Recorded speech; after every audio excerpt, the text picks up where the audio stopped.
రాజన్న సిరిసిల్ల జిల్లాలో ప్రత్యేక సమగ్ర ఓటరు జాబితా సవరణ ప్రక్రియలో భాగంగా ఎన్యూమరేషన్ ఫారాలు నింపడం డిజిటలైజేషన్ ప్రక్రియను వేగంగా పూర్తి చేయాలని జిల్లా కలెక్టర్ గరిమా అగ్రవాల్ ఆదేశించారు.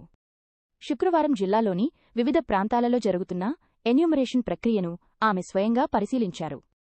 బిఎల్ఓలు ప్రతిరోజూ 100 ఫారాలు నింపేలా లక్ష్యంతో పనిచేయాలని శనివారం నాటికి ఫారాల నమోదు పూర్తి చేసి ఆదివారం డిజిటలైజేషన్ చేయాలని సూచించారు.